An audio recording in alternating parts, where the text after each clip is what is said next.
Hello, and welcome back to the Masonic Roundtable, a weekly program where Masons from around the world get together to talk about Masonic news and opinions in a friendly and social manner.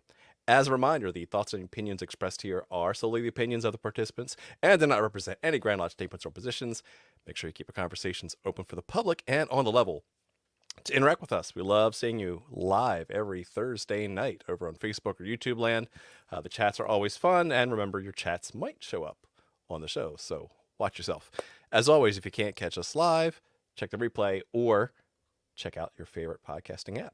So, you know me, my name is John Ruark. I'm a past master of the Patriot Lodge, number 1957 in Fairfax, Virginia, and traveling all the way from much further south in Fairfax, Virginia, Joe Martinez. Hey, Joe.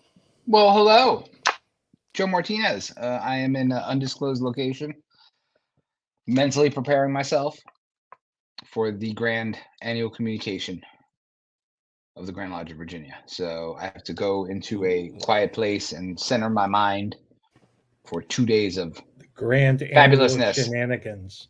Yes, and still Worshipful Master, Vanessa Lodge, all that stuff. Alrighty. Boom. And there's Jason. I need to remove your power. My admin access. Yes. Hey, everybody. Jason Richards here, past master Vacation Lodge number 16 in Clifton, Virginia, member of Lafayette Lodge number 79 and the Colonial Lodge number 1821 in Ohio and Washington, D.C., respectively. Nice. Awesome. And glad to be here. I don't care. Next up, Robert Johnson. I care. As you wish, John. As you wish, As gentlemen. you wish.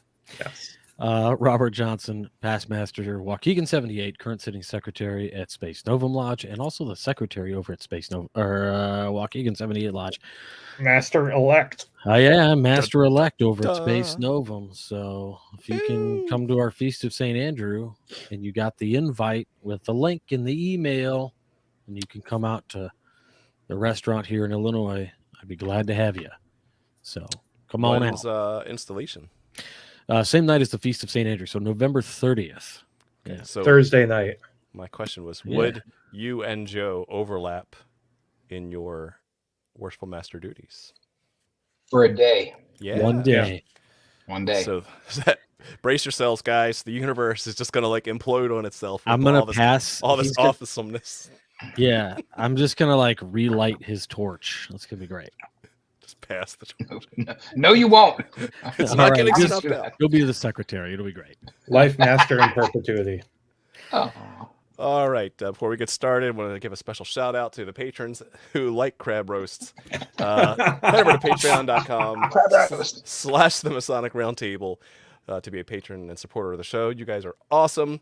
And as a reminder, we're rolling out a nice little chat feature where you can chat with us every day of the week, sometimes 24 hours a day. And an invitation to the secret crab roast that will be happening after the new year. Yeah. Nice. After the new year. But you know what? I'm already getting like all these little reminders and stuff that, hey, it's almost time for the TMR Secret Santa. Ooh. Yeah, it's that time of year, right? All the radio stations have already cut over. It's really, it's actually so much fun.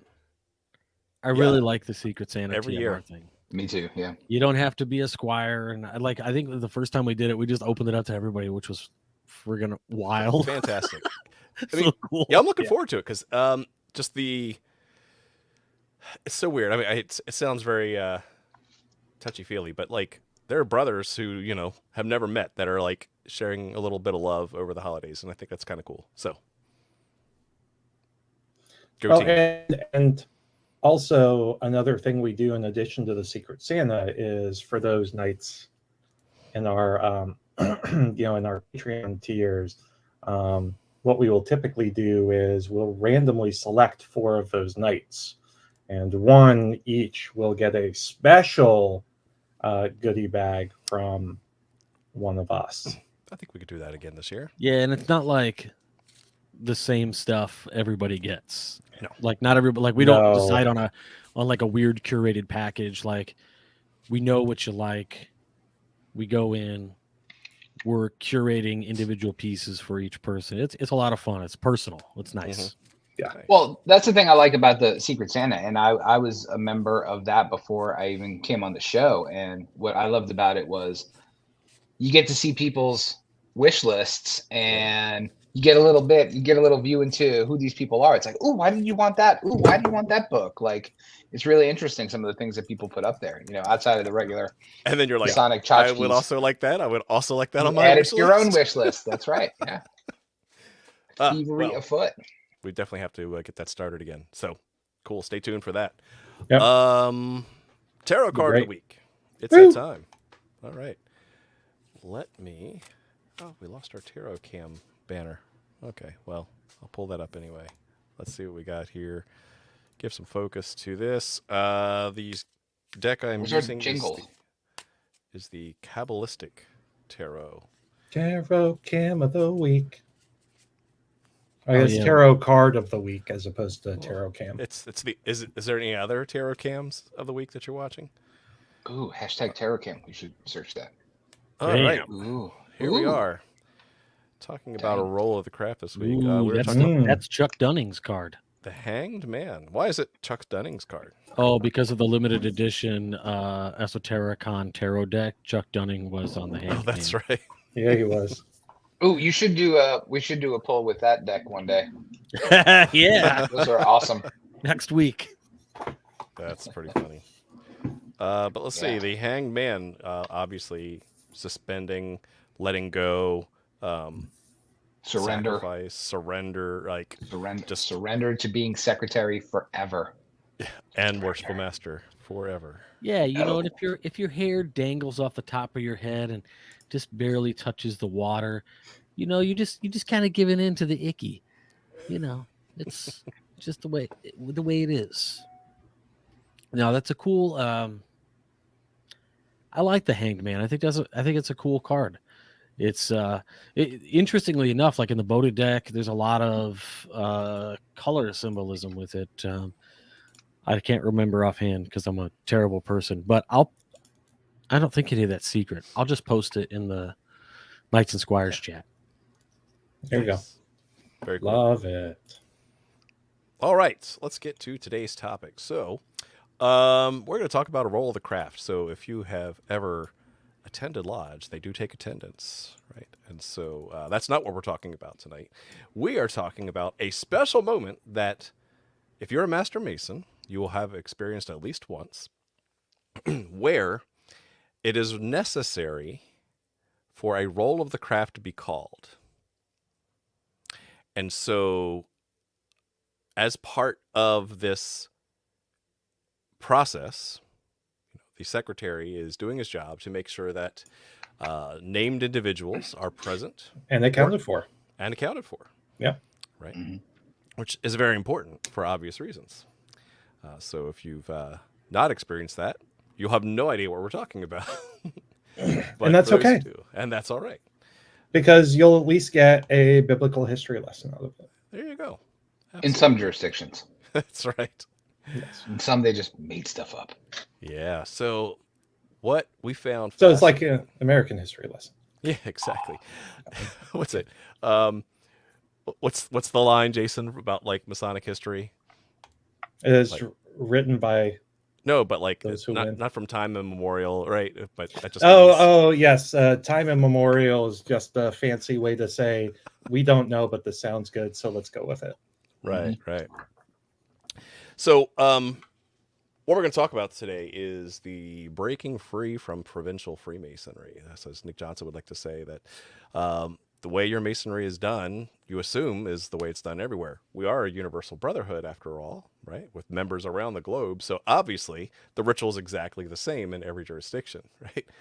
And so I'm getting some head shakes there because no. And this is just fascinating. This is just one of many things where I think we did an episode about a month ago about contradictions, right? In Masonry and how it's not always the case. And sometimes we might have different obligations. We might have different ritual language. We might have things omitted. We might have things added. And this specific part of a ritual is no different. In fact, me being a Mason for 15 plus years, this is probably the most diverse set of diverging answers to this practice here. So, yeah, before we get into that, anything else you guys want to add on this specific section of where the role of the craft gets called, without going into Well, anything secret? yeah, I mean, people are, when we were sitting there, at least when I was sitting there researching it, there are Grand Lodges that have papers about, the conspirators, shall we call it, or the people getting called. So, I mean, that part itself is not a secret, right? But what John's referring to is, like you said, during a very specific part of a degree, people are trying to figure out who's here and who's missing, and there is a roll call of sorts to ascertain that. But yeah, it's just been, and I like how Jason said we're going to dip into biblical history, because I think for the most part there is a trend that flows with these people, but it diverges in some places, and in some places they just don't care. So I've not been in a jurisdiction where, like, oh, Snooky and T-Dog, and where those names come The up. situation. We like to think that everything in Masonry has meaning, or has symbolism behind it. Sure, but it's right. kind of hard Like to how we wear claim our that. aprons. Yes, that most important. We make Yeah. we pick a way to do it, and then we attach symbolism that wasn't there to it. I will say this though, because you brought up the aprons, in the oldest ritual that I have on my shelf, whether it's some of the oldest don't really go into it, but I will say that, like, the Pike liturgies and the porch in the middle chamber, which is the Book of the Blue Lodge Scottish Rite degrees, the master wears his apron with the bib turned down. Just letting you know, California, Virginia, and whoever else doesn't do that. Right. I mean, allegedly, right? Allegedly. Yeah. That's like your opinion, man. Okay, so we have done some research. We've looked into a plethora of jurisdictions, as it were. Myriad. Where to see if there's any consistency. And the further down the rabbit hole we go, the further we get a variety of answers, even answers that are the same or in different orders. So let's get right to it. Without naming specific jurisdictions, because we can't determine what is secret and what's not, we're just going to go through an unnamed source of lists, and then we'll kind of compare those lists. One common one, probably the largest amount of overlap that we get, is that of the 12 people that are present, their names actually have a very strong similarity to the 12 tribes of Judah. Of Israel. Yes. Of Israel. And so what are those? I'm putting you on the spot, Joe. Oh, yeah. Okay. So the 12 tribes of Israel are, and just I see it in the comments already. Yes, there were 15 total. We're talking about the 12 that we're going to name. Yes. So do the math in your heads and stop putting that in the comments. We love you. Mwah. Anyway, so the 12 tribes of Israel are basically the 12 sons of Jacob. So Jacob was one of the early patriarchs in the Abrahamic faiths, right? It all starts with Abraham, obviously, but Jacob and his 12 Father sons. Abraham had many sons. Many sons had Father Abraham. Father Abraham. Yes. So I'm Jacob one of them, and so are you. Yeah, I didn't sing that song when I was a kid. But anywho, Sheltered existence. Yeah, that's for another show. As you were saying. So 12 tribes of Israel. So Jacob actually had more sons than 12. These are the 12, I guess, most popular of his kids, or the ones he liked the most. He did have a daughter as well. But these were the original 12 tribes that you see referred to in the Old Testament or the Hebrew Bible, or the Tanakh, whatever you want to call it. These are the patriarchs of the 12 tribes that exist as a loose society and eventually a kingdom when we get to the times of David and Solomon. So they're each given a tribe and a plot of land when the kingdom of Israel is formed, that are named after these tribes. So people coming from these tribes are, they have certain characteristics. And now that I'm thinking about it symbolically, we could talk about this all day, but that's not the point of the show. So we should probably do one on the 12 tribes of Israel, because each tribe is known for certain things. Like one of the most popular that you'll hear about is the tribe of Levi, right? Levites. And that's where we get, the priesthood. Traditionally, you get the priesthood in ancient Israel and things like that. So each tribe was distinct from one another. Like they were separate peoples almost. What? Okay, so when I'm thinking about this, and you like, oh, okay, so they're kind of like separated.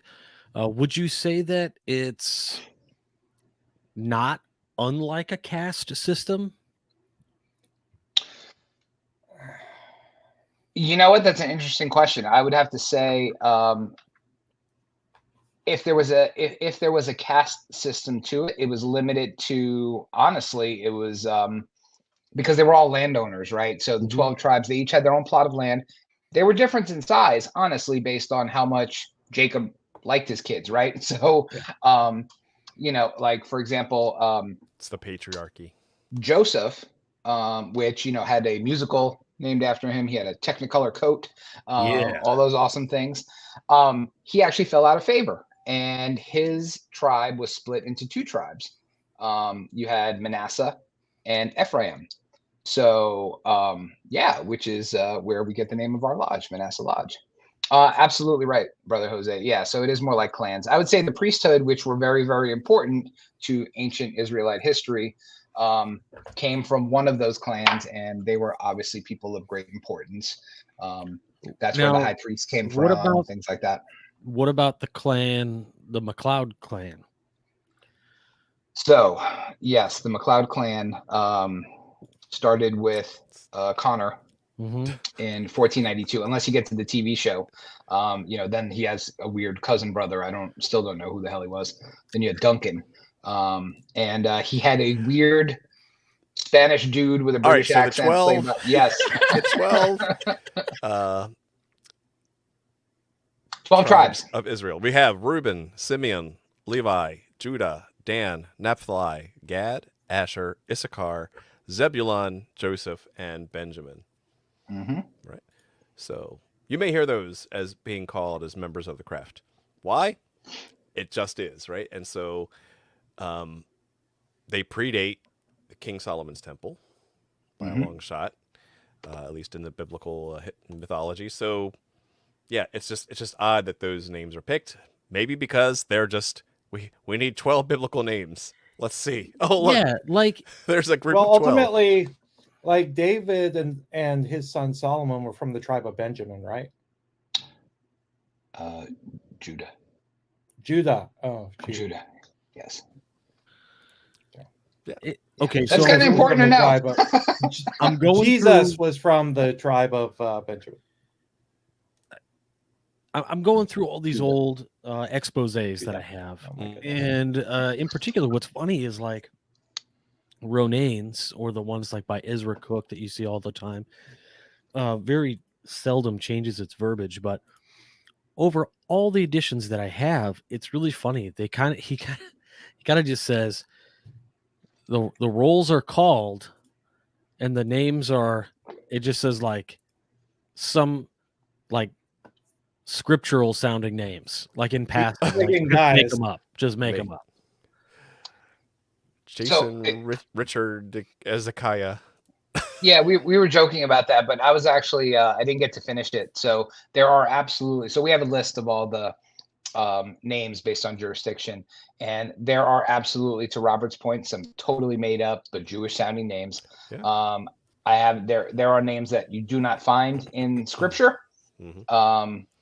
But it's interesting how these names were decided upon when people were committing their ritual to cipher book or whatever you want to call it.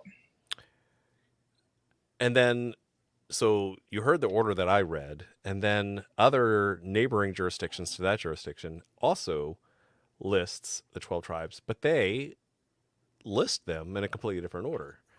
They list them in alphabetical order, so that would be Asher, Benjamin, Dan, Gad, Issachar, Joseph, Judah, Levi. I bet that was done for memorization purposes. Well, Or just, yeah, I was thinking that too, or just to maybe be different, because the order that you gave, that John gave, the first one, starting with Reuben, that comes from Deuteronomy 27.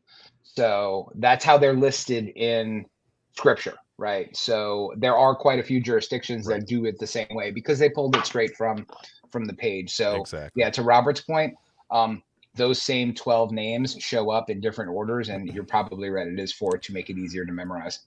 All right, so let's bounce around to ones that aren't as aligned to the 12 tribes, but yet still have many famous Jewish characters or persons from the Bible. So we have another jurisdiction that has Amos, Benjamin, Daniel, Enoch, Gideon, Isaac, Levi, Moses, Noah, Reuben, Samuel, and Shadrach. And Meshach and Abednego. No, they're not there. Just I know, Just I'm the kidding. one. But you're right. I mean, like, so those are related, but they're not. I mean, it's really, that's a wide spectrum. So that particular jurisdiction, I saw you reading off the list, and we won't name them, obviously. But so that one just seems disparate, right? And there's no cohesion to it. It's just, I'm just going to grab names out of the Bible, literally, right? Cool. Because right. we're going Moses to Noah to Shadrach, to Jason's point, where are his two buddies? They're missing, but all three, they came as a package. But, you know, Right. maybe the other two were doing something cooler that day. But yeah, it's kind of annoying. They were burned out and couldn't make it.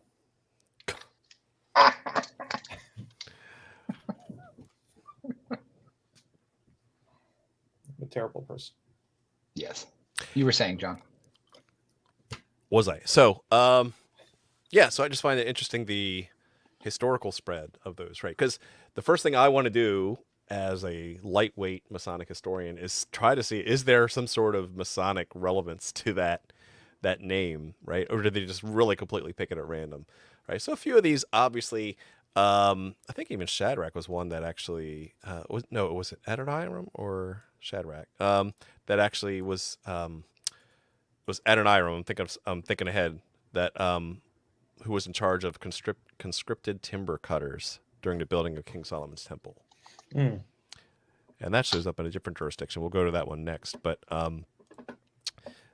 yeah, so that makes sense, because I was trying to like dig through some of these to say, were they planning it to have a Masonic connection, or maybe even a York-Rite connection, right? To spread out the love a little bit to the York-Rite degrees. Well, what we didn't do, what I was actually going to ask, but we were getting so in the weeds on what jurisdiction said what, was you should have tried to place these in chronological order. Like, you know, this is an older jurisdiction, so maybe the older ones have the same thing, but we didn't get to do that. Mm-hmm. Yeah, so it's not necessarily the age of the jurisdiction. Perhaps it's the age of the ritual practice within that jurisdiction. Tomato. Yeah. Let's see. So let me jump ahead to that one that they're a different jurisdiction. Let's go to another part of the country where this jurisdiction has, I'm going to really screw up the pronunciation, so my apologies. Ahishar, Adoniram. Ahishar, yeah, sure, that one too. Ahishar, Adoniram, and Azariah, Joseph, Jarman, Joab, Nathan, Obed, Shallum, Talmon, Zabud, and Zimri. I always like Zabud. Zabud, the Z names pop. They really do. Well, Zabud, so like I think I prefer Zadok. Zabud makes an appearance in different large degrees. Correct. Oh, really? And that's what I was thinking is, did they try to also reach into some of the York-Rite scripture? Yeah, it kind of gives some continuity between the degrees, you know, maybe as a just continuation and fulfillment of the Master Mason degree, you would say.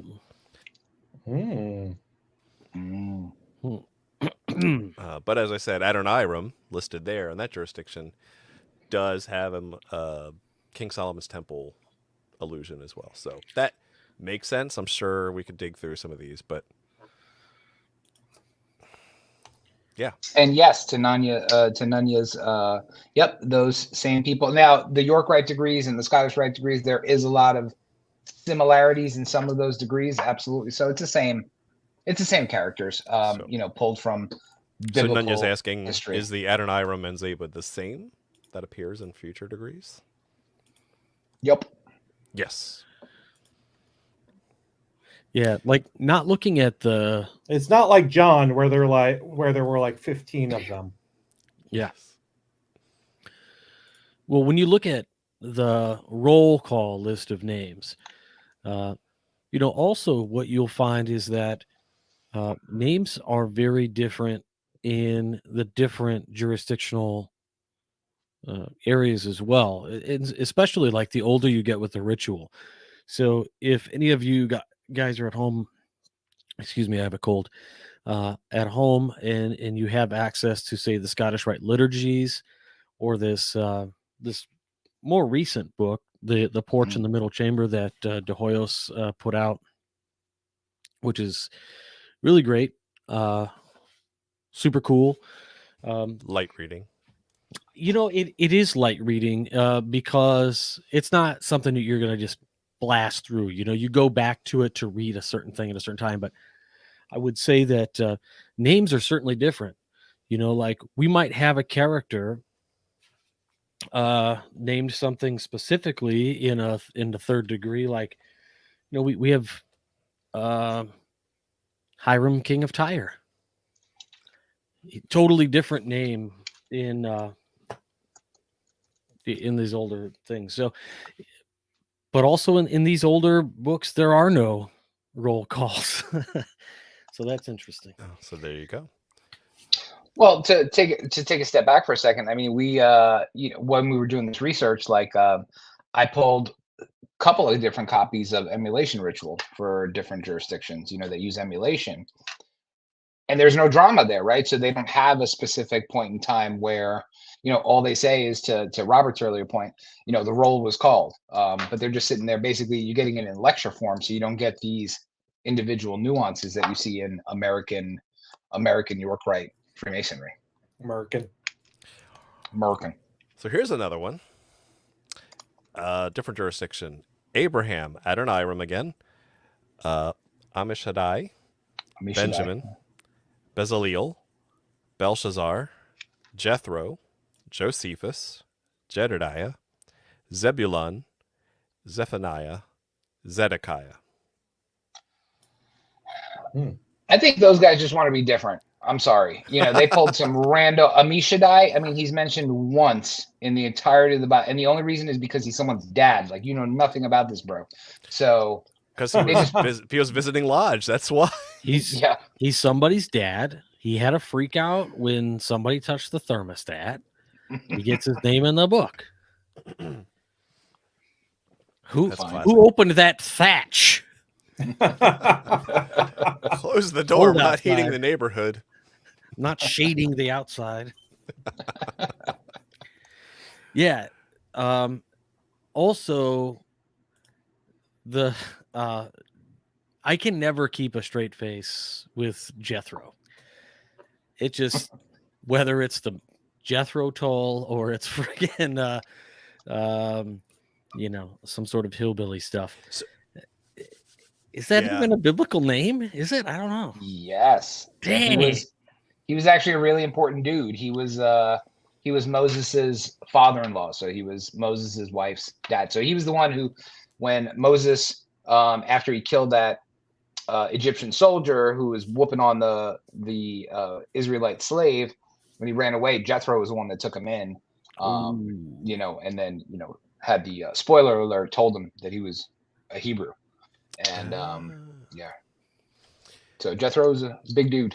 So while we're going through this, you can see the wide range of names that get pulled from here, and it just makes me so curious. This is like a fantastic Masonic research paper. Like if you are one of these jurisdictions and this sounds familiar, like where did that come from? When did that name get collected and written down in your specific jurisdiction's ritual? Because and why?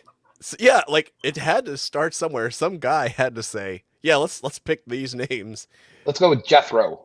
We don't have enough Jethros. Belshazzar. There we go. It's so bizarre because, like Joe said in the beginning, everything else is so symbolic, and then we just, let's pick some names and see what happens. If I ever get to pick the names, I'm gonna add in Jambi from Pee Wee's Playhouse. Mecca like a high. No, it'll be Jambi and then Mecca and Lekka and High, Harambe. Heine and Ho. Harambe. Yep. Harambe. Yeah. Ah. So, why do you think, like, as we kind of go through this and we look at some of the emulation ritual, which, like, honestly, is just wild to me when this stuff is delivered in this sort of story lecture format. It's kind of awesome that way, too. But in this American style where these are plays that are happening, I guess I am curious, like, who decided, you know what? Let's add in a whole thing, like a roll call, where there just isn't any of that mentioned other than like Azariah, you'll call the roll or whatever, Grand Secretary, you'll call the roll. It just feels weird. Like, who did it? But I don't know. Well, I mean, I think too, what gets lost in the weeds here is number one, there's no consistency, right? For the most part, it's different in many places. And for me, that kind of bothers me because there's such an amazing symbolism around the number 12, right? There are 12 craftsmen. And, there are 12 signs in the zodiac and 12 astrological signs. And there are 12 oxen around the molten pit in front of the temple. So there's 12 is everywhere. And then we just randomly poop out 12 names because we don't care, right? Just spin the wheel.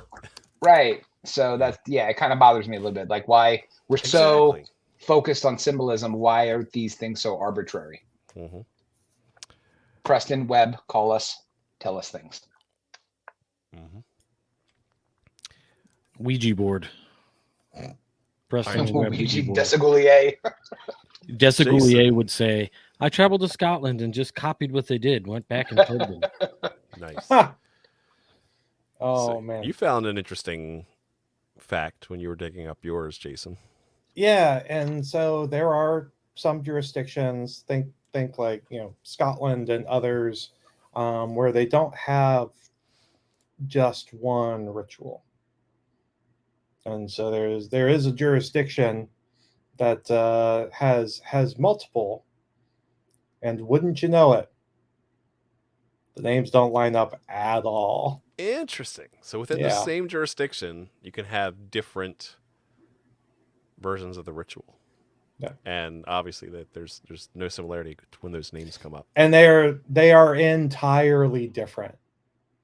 Like there's wow. Yeah. So, we may have, Daniel, Hanan, Hashum, Hezekiah, Hodiah, Joshua, Micah, Obadiah, Pashur, Rehum, Zachar, and Zadok for the win. Or you could have Abraham, Adoniram, Amishadai, Benjamin, Bezalel, Belshazzar, Jethro, Josephus, Jedediah, Zebulun, Zephaniah, and Zedekiah. Those are two separate jurisdictions, right? No, the same jurisdiction. Like, could you imagine like going to a different degree or something and then seeing that, and you're like, wait a minute, that sounds way off. Yeah. You're talking on mute, Joe.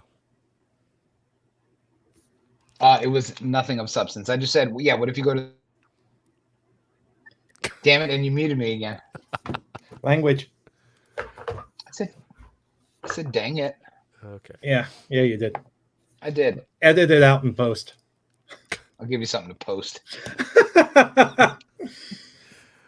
All right, let's move along. Jurisdiction number 7 for, I guess, I don't know, making it up for those counting or not counting. We have Aaron, Abraham, Adoniram, Benjamin, Ezekiel, Hezekiah, Isaac, Jacob, Joshua, Moses, Zabad, of course, and Zedekiah again. Oh, that's a nice mix of like forefathers, a couple tribes, and then some prophets thrown in for good measure, right? Yeah. Probably, I think the first one with Ezekiel so far that we've noticed. Yep. Can't possibly be the Hey, same one. what's your name? Ezekiel. Don't do it. Don't do it. No, we're not going to go any further in that. Not on this show. I don't even know what you guys are talking about. Man, that video that was a video that introduced me to TikTok. That was the first TikTok video I ever saw. I need Was you the to Ezekiel. I will send it to you. Yeah. I'm doing me. it now. We got to do like a Masonic. We got to do a Masonic So- roll call Yes. version of that. As you guys were talking Screw about, you, Ezra. while you guys were talking about like the mix of names and the tribes and things, I was like, oh, what was I reading? Right. So it's interesting in that in a part during the degrees, right, there's how do you say it? Anyway, three folks are missing. 3 folks are missing from the roll call, and we say something that I think a lot of jurisdictions say. I mean, I'm not going to even mention it, but here in this old stuff, he say they appear to be Edomites, and then the 12. They're asked by King Solomon, "Are you Edomites as well, who are supposed to be idle, rude, and quarrelsome?" They say, "Nay, my lord, we are men of Gibal." So I wonder, like, Joe, in any of your biblical sort of, I don't know, journeys, like, is there any sort of interesting significance between Gabal and this idea of Edomites being like representative of sort of mean or good natured or anything like that? So, am I on mute? No, I'm not on mute for a change. So, the Edomites, interestingly enough, were a tribe of people in the land of Canaan. They were not Hebrews. And the Edomites were, it was a term used to describe, well, I guess they were Israelites and definitely Canaanites. But they were always referred in the scriptures as enemies of God.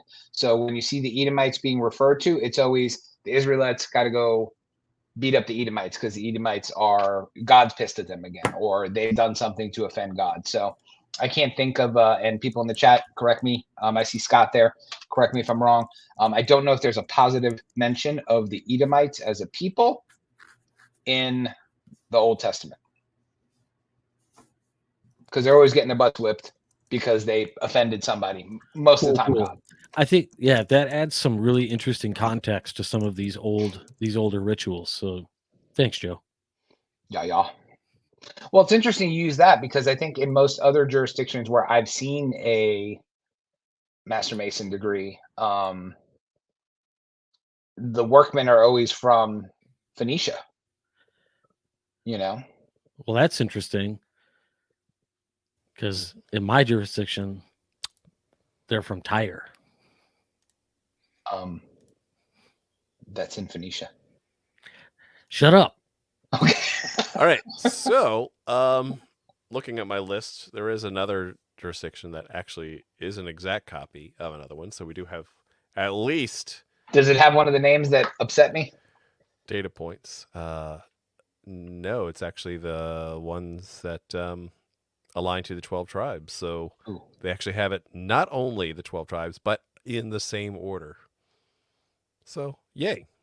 We have Yeah, you. one data point, right? Or specifically 2 data points where they actually align out of all the jurisdictions. Yay. Yay. So let's look at another one. So this 17th one is Abraham, Enoch, Amos, Benjamin, Daniel, Elisha, Isaac, Joab, Levi, and Jacob, Nathan, and Samuel. Anytime you say Amos, I immediately go to, what are you looking at?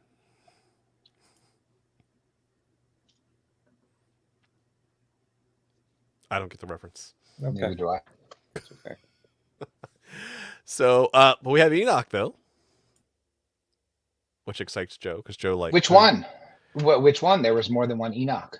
It's obviously the cool one because they put it in the ritual. Okay, that's fine. Well, because one was a son of Cain, Right. and he had to have been a D-bag, right? Like he couldn't have been cool at all. Yeah. Not. So Yes. yeah, then The you other have one. cool Enoch that didn't die, but got the magic Star Trek transported to heaven. Yeah, and he lived for 365 years. All right. Scott Sharman for the win. The Bible clearly states that Edomites were descendants of Esau. Thank you, Scott. They were warlike and idolatrous, superstitious, proud, cruel, and vindictive. Oh. So basically, all around jerks. New Yorkers. Boom. I'm walking here. All right. So again, and the way Elisha spelled here is not, I would assume it's Elijah, but it's spelled with an SH. So you know how, people have transliterated this stuff from Hebrew. But I would assume that's the prophet Elijah, but you know what happens when you assume. In the words of Michael Clark Duncan, you make an ass out of yourself.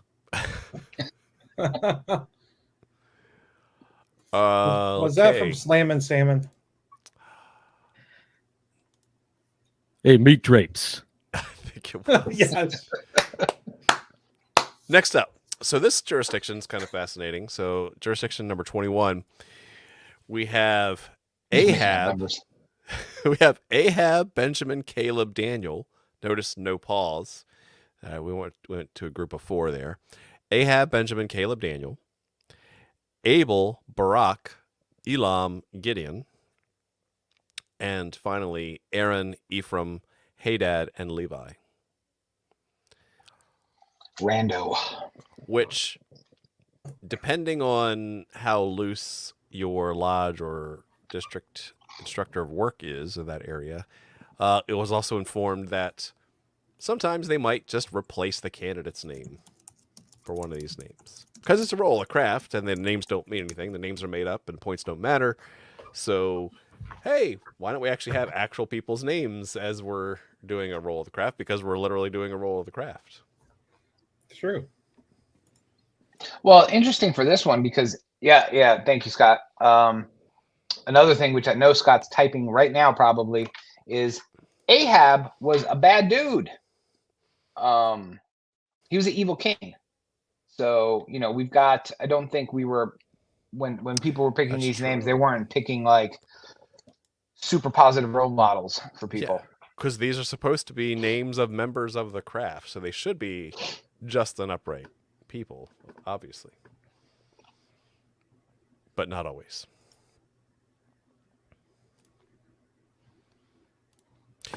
All right, so who pulled from a 1930s resource here? Because someone has an unknown, but from F&A Oh, on that was 1930. me. Yep, that was the book. It's beautiful ritual, but it doesn't tell us where it's from. And only almost 100 years old. Mm-hmm. You want to read those then? I would if I didn't close it. So feel free to butcher these other Hebrew names. That's what I do best. Let's You're see. very good at it. Amos, You are. Caleb, Ezra, Joshua, Hezekiah, Nathan, Samuel, Isaiah, Aholiah, and Gideon, Haggai, Daniel. Yep. So a couple new names thrown in there in the mix. Holy people. They did things. I mean, we've got a smattering of prophets, kings, judges, a little bit of everything. So a really like, whiny guy. I'm channeling my inner Robert Johnson. My data analyst brain is like, okay, so if we put all these in a spreadsheet, did some pivot tables, right, to look at the common, like, which ones are the most common? Yes, Captain Ahab. Joe, you got to it before I could. You actually I did in our Google sheet. I am compiling something in sheet 2. Oh, nice. Actually, Fun, I just man. wanted to know, like, Yeah. yeah, so yeah, more to come. Let's say I could count on you to be the data analyst for this because are there patterns? And gosh, this like takes me down another rabbit hole. One thing I've always wanted to do is track colonial Freemasonry in America, like these Grand Lodges that constituted other Grand Lodges, and how where their lineage came from, as well as like how their ritual came from, right? So there's been a couple of like diagrams that have tried to illustrate that, but they're okay. But if you're getting your ritual from someone else, you would assume it's mostly the same, or it's influenced by. And so like I think it would be so cool to track these to see, because some of the ones that actually I'll just flat out say, in the data we were able to collect for today's show, the ones that actually use the 12 tribes of Judah are actually regionally very close to each other. So is that a coincidence, or is that because of how these jurisdictions grew and evolved over the past, 250, 300 years in America? So, well, to that point, that's super interesting, because if we're going to talk about colonial Freemasonry, even then it was still Wild West. I mean, look at Virginia. That's one I could speak the most about. Not to say it's our favorite, but Virginia had Scottish lodges, had Irish lodges, had English lodges. So, you had all these different sources for Freemasonry. And at some point in time, after we kicked out the UK and decided to do our own thing, I guess we decided on something common, right? Because we already had so many different influences to start with. Massachusetts is another one, right? And these places that had lodges that were sourced in different places where Freemasonry came from. It must be a nightmare to track it all back. Yeah. And I know Paul Bessel, the OG Masonic data scientist. Yes, he did. He did a lot of hard work to put that GeoCities website up, because that was very valuable. And I know a couple of years ago it like went offline, and some people chipped in some bucks to get the website back up and running. Bessel.org, if it even still exists. I haven't checked in a while. I'm getting a Cloudflare error. Ooh. But it's definitely on the Wayback Machine. That's true. As well. So yeah. Mm-hmm. Yeah, because I know, like specifically, like Joe was saying, like the Grand was formed by 5 separate Grand Lodges. The actual specific local lodges that formed to form the Grand Lodge of Virginia was actually formed by, or chartered by, at least 5 other Grand Lodge jurisdictions. So it's kind of interesting. All right. Let's see. What else do we have here? So we got the 1931. All right. Moving right along. We do have another one that uses the 12 tribes of Judah, it looks like. No, it doesn't. No. So let's go down this one. It looked like it until I started to see Manasseh show up. And this one says, this is number 24, for those keeping track. Reuben, Simeon, Gad, Ephraim, Manasseh, Benjamin, Dan, Asher, Naphtali, Judah, Issachar, Zebulun. So yeah, interesting. Like we had mentioned, Joseph pissed off his dad, broke up his land, and gave it to 2 other dudes named Ephraim and Manasseh. And Manasseh was actually one of the largest pieces of land in the nation of Israel when it was a kingdom. Pretty big, but not the same as the King Manasseh that we see in the Bible, who was a terrible dude. So hopefully my lodge was not named after that dude, because he sucks. I just assumed it was, so. You would think, but no. If it wasn't, it is now. We'll have lapel pins made. It's a grumpy ass dude. That's not many Masonic lodges can say they got like the OG grumpy past master. And then looks like last on our research, a few of these again. I neglected to add that we did find some monitorial books, but they either say the roll is called, but no names verbally called, or it's not listed.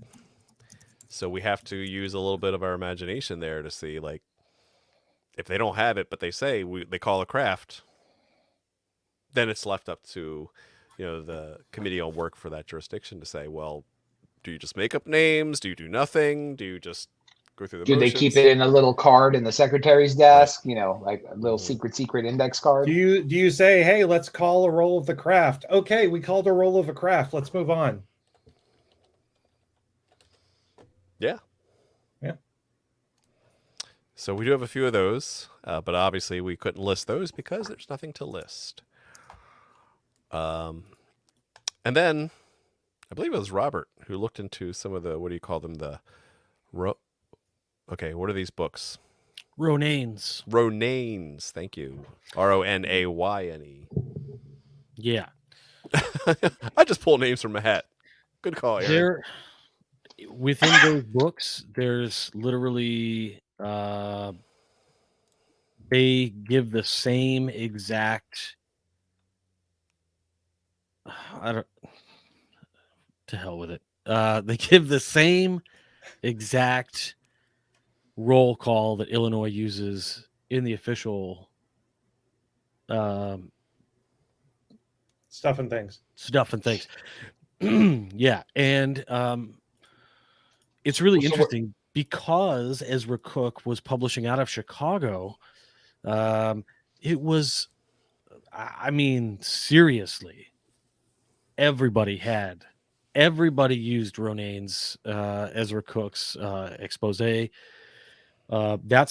was, for all intents and purposes, the ritual Illinois used. Like, without a doubt. There's like no changes. But I mean, instead maybe... of Zedekiah, I see a Tedekiah. Is that a typo, or are you just playing with me? Is it in the screenshot I sent you? Let me check. Because I didn't type those up. Or did John fail at reading for the 10th time tonight? I probably no. It's literally Tebulum, Tephaniah, and Tedekiah. But that it's is also legit made up. It's also the book that says some scriptural names and then gives examples. Tedekiah. We don't have Tedekiah. No. Zedekiah's like less famous brother. Yeah. Like the ugly brother. Yeah. The one he left at home. Tedekiah over there, just throw him a steak and a cup of water. Oh, poor Tedekiah. Milk steak. Because on that list you have Abraham, Adoniram, Ammishaddai, Jethro, Josephus, Jediah, Benjamin, Bezaleel, Belshazzar, Tebulim, Tephaniah, and Tedekiah.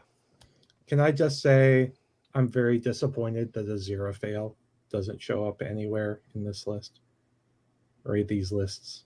That who doesn't? That's a Good Omens reference. It's a Good Omens reference. I thought it was like a. He's the angel who guarded the Garden of Eden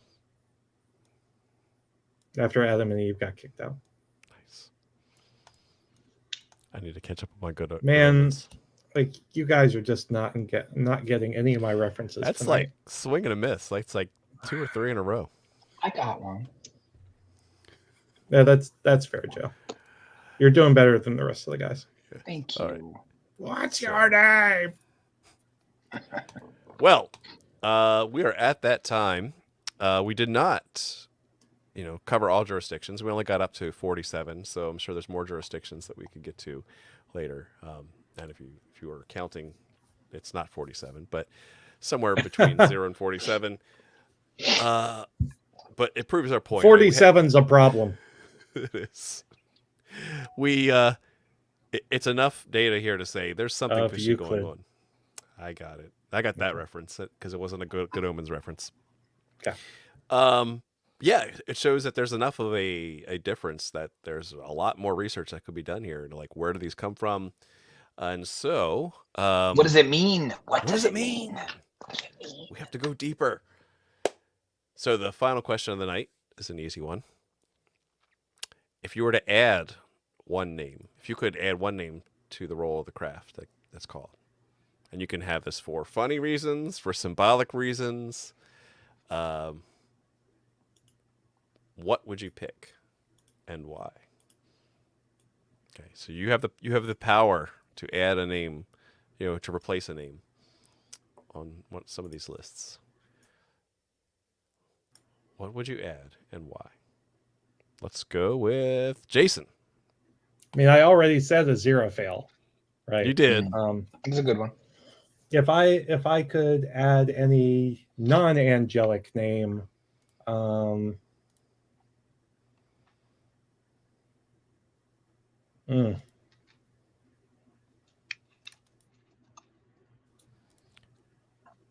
Jason's a good name. Jason is a biblical name. Mm-hmm. Yeah,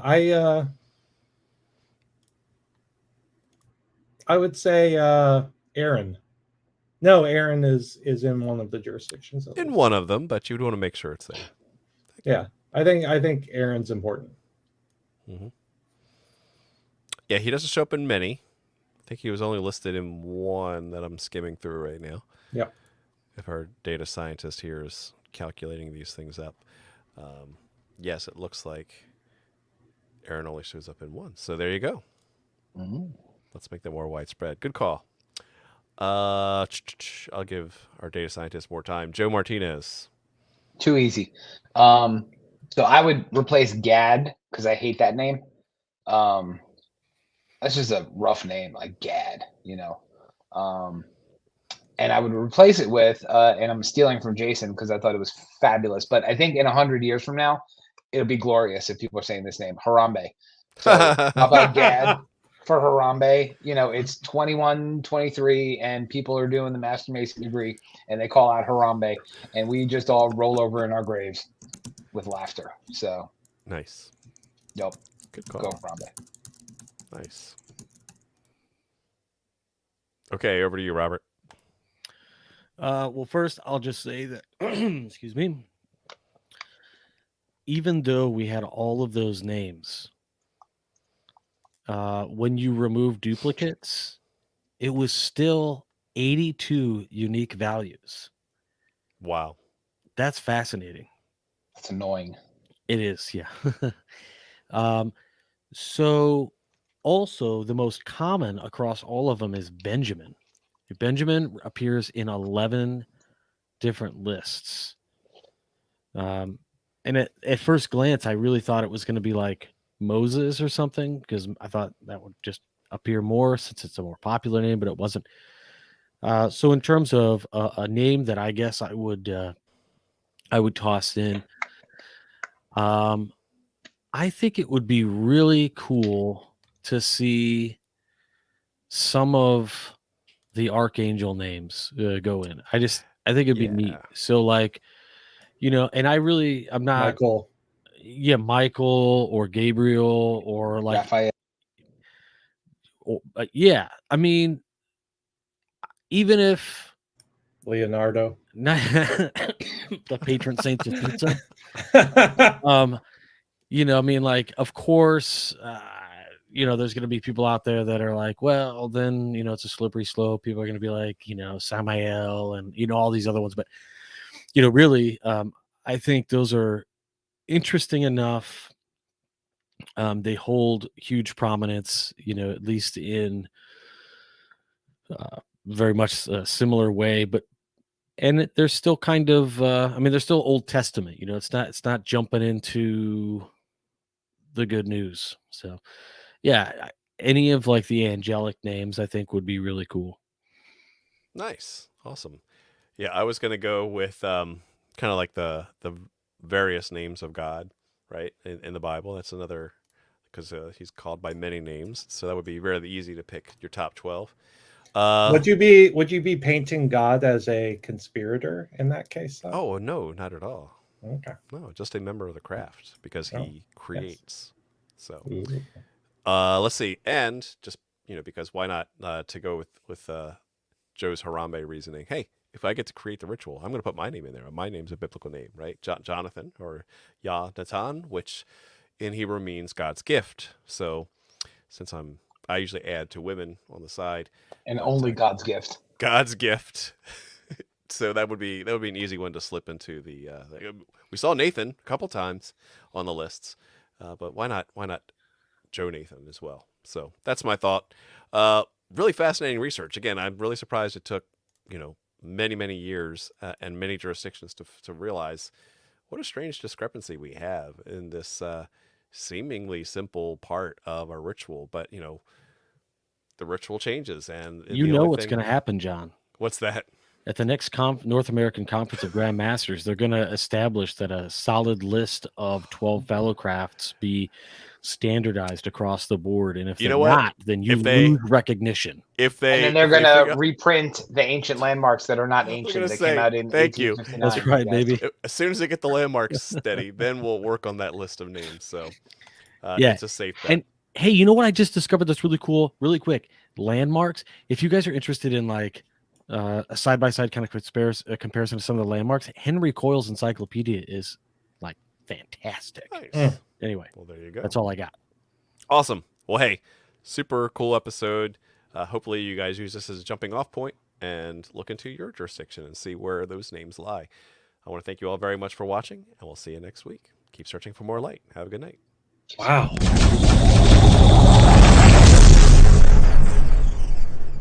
Keep searching for light and stuff.